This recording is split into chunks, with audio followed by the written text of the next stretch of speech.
बढ़ते कोरोना पर बोले प्रधानमंत्री नरेंद्र मोदी, अभी नाइट कर्फ्यू ही काफी, संपूर्ण लॉकडाउन की जरूरत नहीं।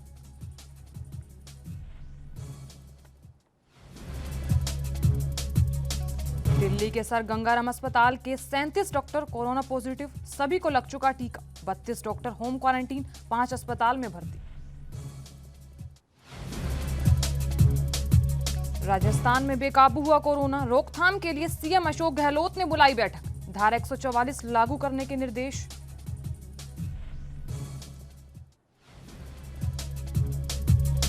और उत्तराखंड के हरिद्वार में 4 महिला सुरक्षा कर्मी कोरोना संक्रमित, कुंभ मेले में थी तैनाती।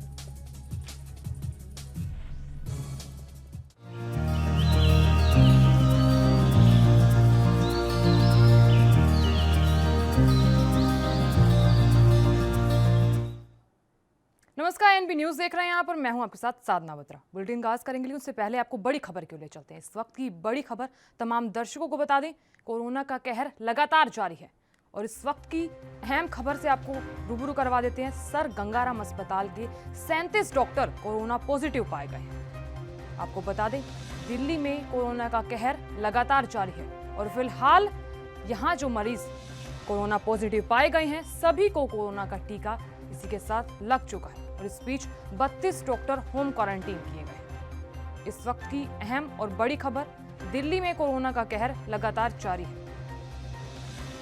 सर गंगाराम अस्पताल के 37 डॉक्टर कोरोना पॉजिटिव पाए गए हैं। इस वक्त की अहम जानकारी बता दें आपको कि सभी को टीका लग चुका है।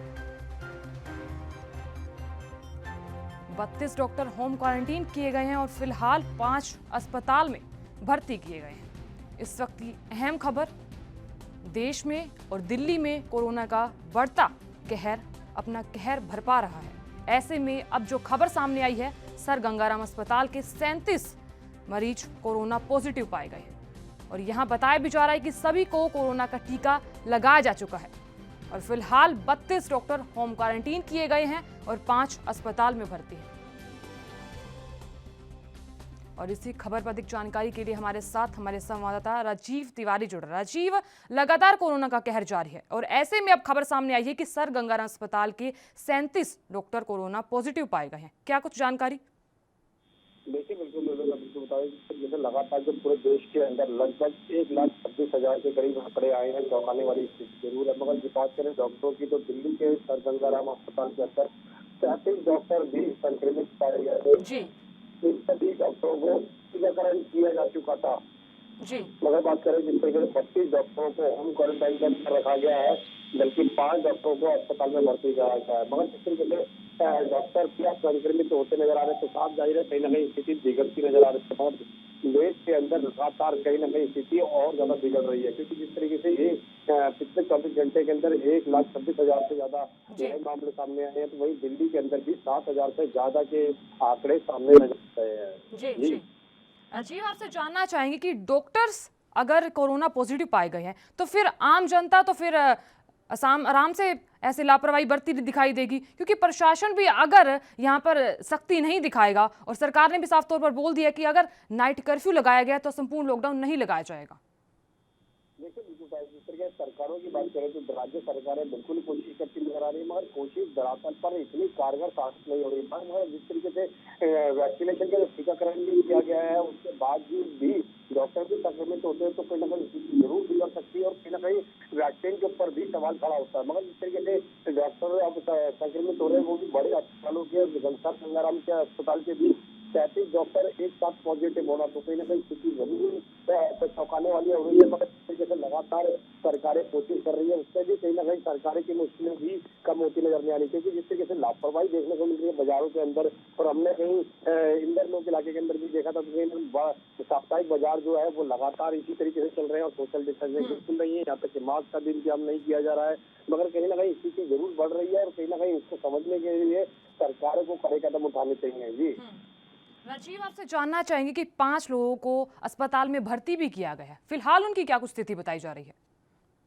देखिए जिस तरीके से 5 लोगों को, जो डॉक्टर है वो 5 लोगों को जरूर अस्पताल में भर्ती कराया गया है, मगर जो 32 डॉक्टर है उनको होम क्वारंटाइन में रखा गया है। यानी कि सीधे सीधे कहें तो जो 32 डॉक्टर है वो उनकी कंडीशन इतनी खराब नहीं है तो उनको होम क्वारंटाइन में रखा गया, मगर जिनकी थोड़ी सी ज्यादा क्रिटिकल है तो वो कहीं ना कहीं अस्पताल के अंदर है। मगर कोशिश यही की जा रही है कि उनको भी जल्द से जल्दी रिकवरी किए जाए और कहीं ना कहीं उनको भी ठीक किया जाए। मगर देखना होगा किस तरीके से ठीक किया जाता है, या फिर चाहे अस्पतालों के अंदर जो स्थिति बिगड़ रही है वो भी कहीं ना कहीं दिल्ली सरकार की मुश्किलें खड़ा कर रहा है। मगर देखना है कि दिल्ली सरकार कितने कदम उठा सकती है कोरोना महामारी को रोकने के लिए। जी जी, बहुत बहुत शुक्रिया तमाम जानकारी देने के लिए हमारे साथ। तो इस खबर पर बने रहने के लिए आगे भी आपसे जानकारी लेते रहेंगे।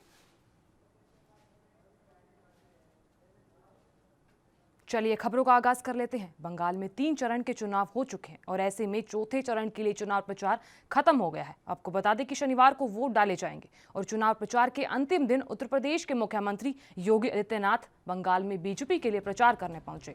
और फिलहाल हुगली में सीएम योगी ने कहा कि बंगाल में अगर बीजेपी की सरकार बनी तो हम यहाँ एंटी रोमियो स्क्वाड बनाएंगे। यहाँ हुगली के चापदानी में बीजेपी की चुनावी सभा को संबोधित करते हुए यूपी के मुख्यमंत्री योगी आदित्यनाथ ने कहा कि विधानसभा चुनाव 2021 के बाद बंगाल में जब बीजेपी की सरकार बनेगी तो बंगाल की बेटियों की केजी से लेकर यूजी तक पढ़ाई फ्री होगी। उन्होंने ये भी कहा कि बंगाल में सत्ता में आने पर उत्तर प्रदेश की तरह बेटियों के स्कूलों और कॉलेजों के इर्द गिर्द मंडराने वाले रोमियो की खबर लेने के लिए एंटी रोमियो स्क्वाड बनाया जाएगा। इस बीच उन्होंने ये भी कहा कि एंटी रोमियो स्क्वाड उनके करतूतों का माकूल जवाब देंगे और सभी रोमियो को जेल भेजा जाएगा।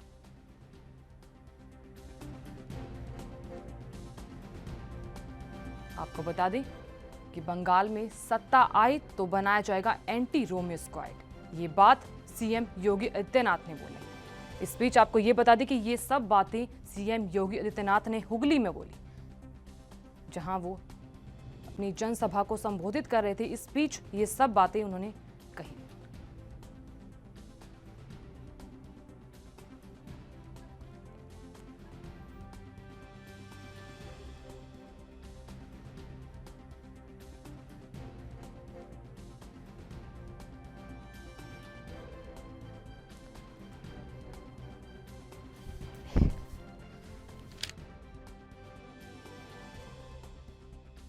चरण के चुनाव हो चुके हैं और ऐसे में चौथे चरण के लिए चुनाव प्रचार खत्म हो गए हैं और इस बीच शनिवार को वोट भी डाले जाएंगे। इसी के मद्देनजर चुनाव प्रचार के अंतिम दिन उत्तर प्रदेश के मुख्यमंत्री योगी आदित्यनाथ ने बंगाल में बीजेपी के लिए प्रचार करने पहुंचे और इस दौरान हुगली में सीएम योगी ने कहा कि बंगाल में अगर बीजेपी की सरकार बनी तो हम एंटी रोमियो स्क्वाड बनाएंगे। और हुगली के चापदानी में बीजेपी की चुनावी सभा को संबोधित करते हुए यूपी के मुख्यमंत्री योगी आदित्यनाथ ने यह भी कहा कि विधानसभा चुनाव 2021 के बाद बंगाल में जब बीजेपी की सरकार बनेगी तो बंगाल की बेटियों की केजी से यूजी तक की पढ़ाई बिल्कुल फ्री होगी। उन्होंने ये भी कहा कि बंगाल में सत्ता में आने के बाद उत्तर प्रदेश की तरह बेटियों के स्कूलों और कॉलेजों के इर्द गिर्द मंडराने वाले रोमियो की खबर लेने के लिए एंटी रोमियो स्क्वाड बनाया जाएगा। और यहाँ एंटी रोमियो स्क्वाड के बारे में उन्होंने कहा कि उनके करतूतों का माकूल जवाब भी दिया जाएगा। चलिए आपको इस वक्त की बड़ी खबर की ओर ले चलते हैं। इस वक्त की बड़ी खबर जम्मू कश्मीर से हमारे सामने आ रही है। तमाम दर्शकों को बता दें इस वक्त की अहम और बड़ी खबर जम्मू कश्मीर से आ रही है। महबूबा मुफ्ती की मां को ईडी ने समन भेजा है। इस वक्त की बड़ी खबर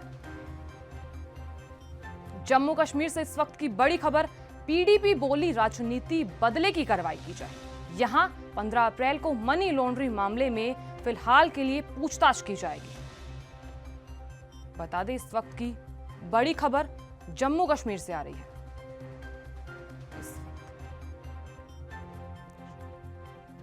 और इस खबर पर अधिक जानकारी के लिए हमारे साथ रविंदर श्रीवास्तव जुड़ रहे हैं। रविंदर, जैसा कि जम्मू कश्मीर से फिलहाल के लिए खबर सामने आई है कि महबूबा को ईडी ने समन भेजा है, फिलहाल के लिए क्या कुछ जानकारी है? साधना, देखिए, महबूबा की मां को ईडी ने समन भेजा है। जो उस समय महबूबा बीज बेहाड़ा में उनके पिता की कब्र पर पैसे खर्च किए गए थे, एक जमीन की बिक्री के साथ साथ जो मुख्यमंत्री के सीक्रेट फंड हैं उनको उनके उपयोग किए जाने को लेकर ईडी ने उनको समन भेजा है। इससे पहले महबूबा मुफ्ती भी इसी बारे में समन जो है वो जा चुका है, लेकिन अब ईडी ने उनको 15 अप्रैल को जो है वो पूछताछ जो है वो करेगा। समन भेज दिया गया है। तो ये कहीं ना कहीं जिस तरह से लगातार कार्रवाई की जा रही है केंद्र सरकार की तरफ से, जिस तरह से महबूबा मुफ्ती के लगातार जो बिगड़े हुए बोल हैं उसको लेकर भी कहा जा रहा है, अटकलें यही लगाई जा रही है। महबूबा मुफ्ती की तरफ से भी कहा जा रहा है कि ये उन पर कार्रवाई जो है वो की जा रही है, लेकिन कहीं ना कहीं अब ईडी ने शिकंजा जो है वो कसा है। जी चलिए, बहुत बहुत शुक्रिया तमाम जानकारी देने के लिए और जानकारी साझा करने के लिए।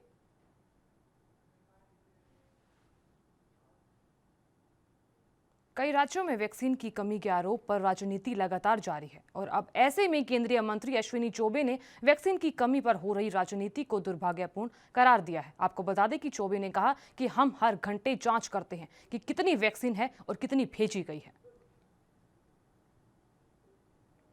कि आज दुनिया इस बात की तारीफ कर रही है। दुनिया का एक भी देश और सभी राज्य भी, जो पक्ष के हैं जो विपक्ष के हैं, अगर उसमें से कुछ लोग इस प्रकार की बात उठा रहे हैं, मुझे लगता है अत्यंत ही दुर्भाग्यपूर्ण है।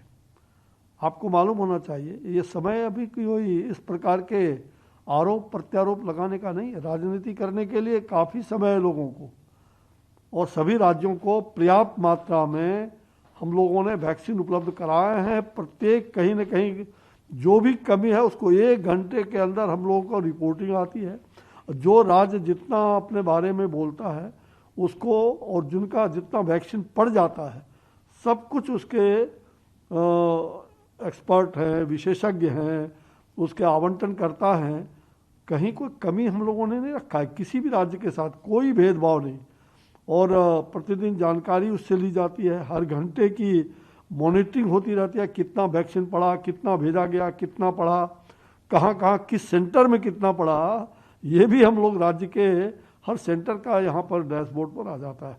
और इसलिए इस प्रकार का ये कोई भी बात पूरी तरह से इसमें जो राजनीति कर रहे हैं ये दुर्भाग्यपूर्ण है। आपात स्थिति। उधर महाराष्ट्र के पूर्व गृह मंत्री अनिल देशमुख की सुप्रीम कोर्ट में याचिका खारिज होने के बाद पूर्व मुख्यमंत्री देवेंद्र फडणवीस ने महाराष्ट्र सरकार पर जोरदार हमला बोला और क्या कहा, मामले में सीबीआई को जांच करनी चाहिए ताकि सच्चाई का पता लग सके। माननीय बॉम्बे हाईकोर्ट ने बहुत स्पष्ट रूप से ये कहा था कि जिस प्रकार के आरोप लगे हैं उससे मंत्री ये शक के दायरे में आए हैं। ये बहुत हाई प्रोफाइल मामला है, इसलिए इसकी सीबीआई जांच होनी चाहिए। इसके खिलाफ सुप्रीम कोर्ट जाने का मामला ही नहीं बनता था, किंतु वो सुप्रीम कोर्ट गए और सुप्रीम कोर्ट ने जिस प्रकार से टिप्पणी की है और जिस प्रकार का निर्णय दिया है, जो महाविकास आघाड़ी के लोग टिप्पणी कर रहे थे, बात कर रहे थे और बड़ी बड़ी बातें कर रहे थे, उन सबको एक प्रकार से जवाब मिला है। मेरा विश्वास है कि अब इस निर्णय के बाद सीबीआई जांच करेगी और ये जो वसूली का रैकेट चल रहा था, इस रैकेट का।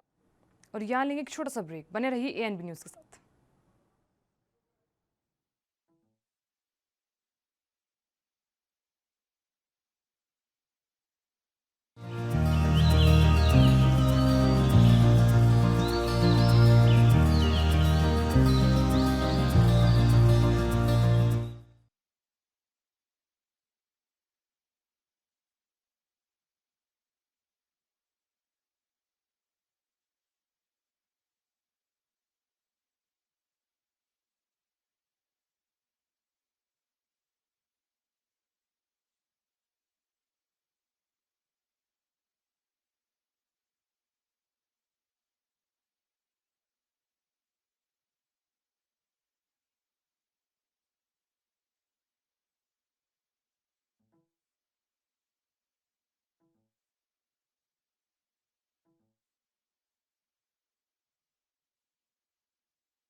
ब्रेक के बाद आप सभी का स्वागत है। खबरों में आगे बढ़ते हुए अब बात हरियाणा की करेंगे। हरियाणा के सभी एडीसी के साथ सीएम मनोहर लाल खट्टर के बीच इस खबर सामने आई है, जहां सीएम मनोहर लाल ने बैठक की है। आपको बता दें कि मुख्यमंत्री मनोहर लाल खट्टर का यहां बड़ा बयान सामने आया है कि उन्होंने बोला कि परिवार पहचान पत्र के मसले पर ये पूरी बैठक की जा रही है। तो यहां सीएम मनोहर लाल ने बैठक की। आपको बता दें कि इस पर सीएम ने कहा कि परिवार पहचान पत्र के मसले पर यह बैठक की गई है। उन्होंने कहा कि परिवारों का रजिस्ट्रेशन के बाद इनकम रजिस्ट्रेशन का प्रोसेस लगातार चल रहा है और फिलहाल कुछ लोगों ने 25,000 से कम इनकम बताई है और जिनकी संख्या 4 लाख है। हमने 50,000 तक के लिए इनकम बताने वाले लोगों की वेरिफिकेशन के लिए कहा कि वेरिफिकेशन के बाद तथ्यों की जांच होगी और ये कार्य 30 अप्रैल तक पूरा हो जाएगा।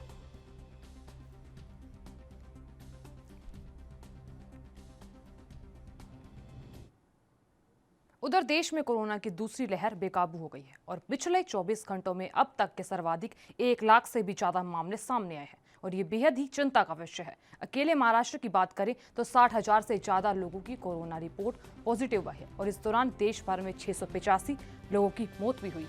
महाराष्ट्र में 322 तो पंजाब में 62 लोगों ने जान गंवाई और इस बीच रिकवरी रेट की बात करें तो रिकवरी रेट घटकर 91.67% पर पहुंच गया है। कोरोना के बढ़ते मामलों को देखते हुए देश के कई राज्य अपने यहां कड़े प्रतिबंध लगा दिए हैं और यहां आपको ये भी बता दें कि कोरोना से लड़ने के लिए कई राज्यों ने लॉकडाउन तो कई राज्य अपने यहां नाइट कर्फ्यू लगा दिया गया है और इन सबके बीच देश के अधिकांश राज्यों में स्कूल कॉलेज बंद हो गए हैं। और उधर उत्तर प्रदेश में बढ़ते कोरोना वायरस को देखते हुए कई जिलों में नाइट कर्फ्यू का भी ऐलान कर दिया है। वहीं नोएडा और गाजियाबाद में भी प्रशासन ने सख्ती दिखाई है और इस बीच आपको बता दें कि नोएडा और गाजियाबाद में शिक्षण संस्थान 17 अप्रैल तक बंद करने के कड़े आदेश जारी कर दिए हैं।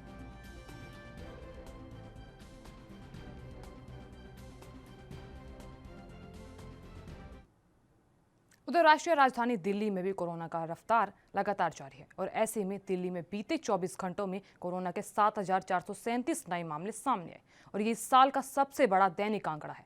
और अब बात करें कोरोना संक्रमण की तो इस बीच कोरोना संक्रमण के कारण 24 लोगों की मौत हो गई है, जिससे दिल्ली में महामारी से मरने वालों की संख्या बढ़कर 11,157 हो गई है। और इस बीच राजधानी के सर गंगाराम अस्पताल में 37 डॉक्टर कोरोना पॉजिटिव पाए गए।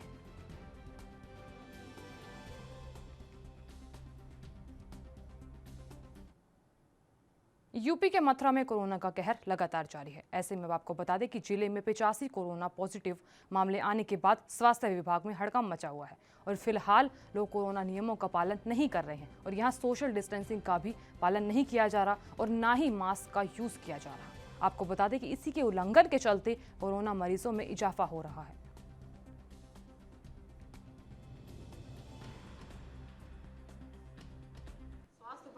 कमर कस के कोरोना के खिलाफ लड़ाई में जुटा हुआ है। मेरी जनता से भी अपील है कि बराबर मास्क का प्रयोग करें और भीड़ से बचें और स्वयं भी भीड़ ना लगाएं। इसमें 2 गज की दूरी रखना अत्यंत आवश्यक है और आप घर में भी जाते हैं तो पूरा कोरोना से बचाव का उपाय रखें। घर के जो बुजुर्ग हैं उनमें उनके साथ बर्ताव करने में विशेष सावधानी बरतें और हमारा टीकाकरण कार्य लगातार जोरों पर है और इस समय 45 साल से ज़्यादा उम्र के लोगों को टीकाकरण हो रहा है उनका और बहुत तेज़ी से हो रहा है। तो इस टीकाकरण में सहयोग करें और कोरोना को फैलने से रोकने के लिए बराबर मास्क लगाएं और भीड़ न लगाएं। लोगों से क्या कुछ अपील करना चाहेंगे? लोग अभी भी अवेयर नहीं है, जनपद में लगातार मरीज बढ़ रहे हैं। हाँ, सबसे बड़ी जरूरी चीज तो यही है कि भीड़ न लगाएं, जागरूक रहें, सावधान रहें। कोरोना से बचाव में यही सबसे अच्छा उपाय है कि जनता जागरूक रहे, सावधान रहे, मास्क लगाए, भीड़ से बचे, बुजुर्गों को बचाएं, टीकाकरण करवाएं। यही मेरी सारी जनता से अपील है। वैक्सीन लगने के बाद भी पॉजिटिव आ रहे हैं, इसके बारे में क्या कहेंगे? वैक्सीन कुछ इधर उधर खबरें आई हैं कि वैक्सीन लगने के बाद कुछ केस पॉजिटिव हुए हैं, लेकिन उनमें बीमारी गंभीर नहीं हो रही है और पॉजिटिव होकर बहुत जल्दी ठीक भी हो रहे हैं और उनमें गंभीरता नहीं पनपती है, सिर्फ पॉजिटिव होकर बहुत जल्दी ठीक भी हो जाती हैं। इसलिए टीकाकरण कराना बहुत जरूरी। मथुरा जनपद में 24 घंटे में 85 मरीज मिलने से पूरे जनपद में हड़कंप मच गया है। वहीं स्वास्थ्य विभाग हरकत में आ गया है। वहीं इन लोगों के संपर्क में आए मरीजों की स्वास्थ्य विभाग के द्वारा जांच भी कराई जा रही है। वहीं मथुरा की सीएमओ रचना गुप्ता के द्वारा लोगों से अपील भी की जा रही है कि वो सोशल डिस्टेंसों का पालन करें और मास्क लगाएं। यही एक कोरोना को बीमारी को रोक सकता है। वहीं आपको एक चीज़ और हम बता देना चाहते हैं कि इस समय मथुरा में मंदिर में काफ़ी भीड़ देखने को मिल रही है और कोई भी सोशल डिस्टेंसों का पालन नहीं हो रहा है और न कोई मास्क लगा रहा है। कहीं ऐसा ना हो कि मथुरा में कोरोना की लहर देखने को मिले जिसको प्रशासन रोकने में नाकाम साबित हो। मथुरा से रिंकू शर्मा, ANB न्यूज़। उधर वाराणसी में भी तेजी से कोरोना का कहर लगातार जारी है और ऐसे में प्रशासनिक तैयारी की समीक्षा के लिए शुक्रवार को मुख्यमंत्री योगी आदित्यनाथ ने वाराणसी का दौरा किया। इस बीच आपको बता दें कि बुधवार की देर रात मुख्यमंत्री कार्यालय से सूचना जारी होने के बाद प्रशासनिक महकमा तैयारियों में जुट गया।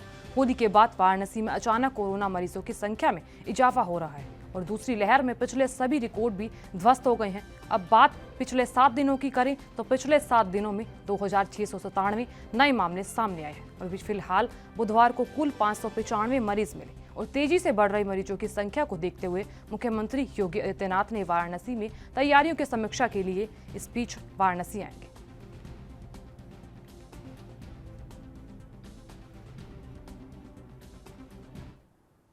उधर बिजनौर से सटे बख्शीवाला इलाके में दिन दहाड़े मिनी पटाखे की फैक्ट्री में ब्लास्ट होने से काम कर रहे 5 कारीगरों की मौके पर ही दर्दनाक मौत हो गई और जबकि 4 कारीगर ने छत से कूदकर मुश्किल से अपनी जान बचाई। तो यहां मौके पर पहुंची टीम ने आग पर काबू पाते हुए शव को कमरे से बाहर निकालकर पोस्टमार्टम के लिए रवाना कर दिया। अब आपको ये बता दें कि पुलिस ने फैक्ट्री संचालक को गिरफ्तार कर लिया है।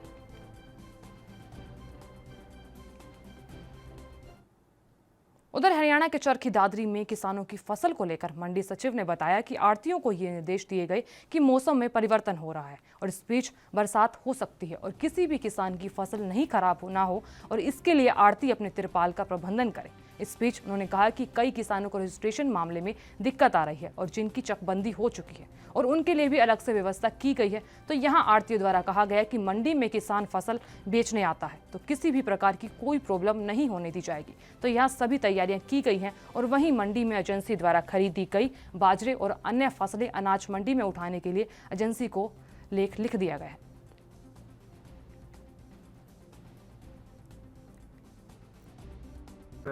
जैसे अनाज की खरीद तो हमारी खुले में भी होती है, अगर अराइवल ज़्यादा हो जैसे पहले तो हम साड़ी के नीचे करते हैं, फिर हम खुले में भी करते हैं। और आढ़तियों को हमने पहले हिदायत दे चुकी है, कल भी हमने दोबारा हिदायत दी और उनको नोट करवाया है कि अपने इलेक्ट्रिक झरना और अपने तिरपाल और कैट तैयार रखें। कभी मौसम में अगर कोई गड़बड़ होती है तो किसी भी किसान का माल नहीं बिकना चाहिए, किसी को किसी प्रकार का नुकसान ना हो। हाँ, हमने इनको जो ये बाजरा वगैरह जो परचेज किया था गवर्नमेंट एजेंसी द्वारा, उनको संबंधित एजेंसी को हमने लिख दिया कि इसको जल्दी से जल्द उठाएं ताकि यहाँ पर किसान का माल उतर सके। पोर्टल तो अब दोबारा भी खोल दिया गया था और सकता कोई उनकी जो जमाबंदी चकबंदी ऑनलाइन हुई है उसमें कोई दिक्कत हो, हमारे यहाँ से कोई दिक्कत नहीं है ना। हमें कोई किसान ऐसे किसी किसान ने संपर्क किया है कि हमारी एंड में कोई दिक्कत हो या कोई पेंडिंग हो। और तो बस यही है कि अपनी फसल किसान अपने टाइम पर ले गए, जितना भी वो मैनेज करे पहले संपर्क कर सकते हैं। हमारे नंबर हमने अपने बोर्ड पर दे रखे हैं या हमारे स्टाफ से संपर्क कर सकते हैं, क्योंकि आढ़ती से संपर्क करेंगे, आढ़ती के पास भी हमारा नंबर होता है। हरियाणा के पलवल में हुड्डा सेक्टर 2 स्थित गैलेक्सी हॉस्पिटल में कोरोना पॉजिटिव मरीज की मौत के बाद स्वास्थ्य विभाग हरकत में आया है और ऐसे में आपको बता दें कि कोरोना पॉजिटिव की मौत की खबर सुनने के बाद स्वास्थ्य विभाग के अधिकारियों के हाथ पैर फूलते हुए दिखाई दी, जिसके बाद शव को जिला अस्पताल की मोर्चरी में रखवाने के लिए बाद कई घंटे बिता दी।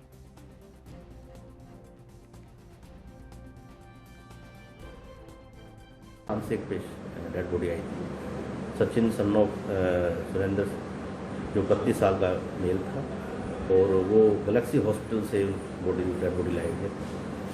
रहने वाले वो बल्लभगढ़ के थे और उनका इलाज भी जो चल रहा था वो कोरोना से संबंधित इलाज चल रहा था। ब्रेथलेस की स्थिति उनको सांस फूलने की थी और उनको जब वेंटिलेटर के लिए रेफर किया गया तो रास्ते में उनकी डेथ हो गई। उसके बाद बॉडी को यहाँ लाया गया। यहाँ से कहाँ भेजा गया है डेड बॉडी को? फिर यहाँ से डिस्पोजल नहीं, बॉडी को जैसे कि भारत सरकार द्वारा जो निर्देश जारी किए गए हैं, बॉडी को डिस्पोजल या उनका जो भी कोई अंतिम संस्कार किया जाता है वो अंतिम संस्कार यहीं पलवल में ही किया गया है। तो बॉडी का यहीं सब कुछ जो भी उसको लास्ट में जो शवदाह जो शवदाह गृह में जाया गया था और सभी नियमों को ध्यान रखते हुए उसका अंतिम संस्कार कर दिया। नहीं, मेरे को कोरोना की नहीं बताई थी। गैलेक्सी हॉस्पिटल से ये फरीदाबाद QRG के लिए रेफर था जी। रास्ते में एक्सपायर हो गया था। कहाँ पे? ये रास्ते में QRG से पहले हो गया था। अच्छा। फिर इसको वापसी में यहाँ गैलेक्सी ले आए थे। गैलेक्सी वालों ने यहाँ सरकारी में भेज दिया। सरकारी से फिर रात को यहाँ पे सुबह 4:30 बजे करीब ये किट विट मंगवा के इन्होंने पैकिंग वैकिंग करके फिर यहाँ जमा करवा दीजिए डेड बॉडी। अच्छा, रात भर गाड़ी में ही रही डेड बॉडी? नहीं, रात भर गाड़ी में नहीं रही जी। हाँ, सुबह 4 बजे 4 बजे तक। हाँ।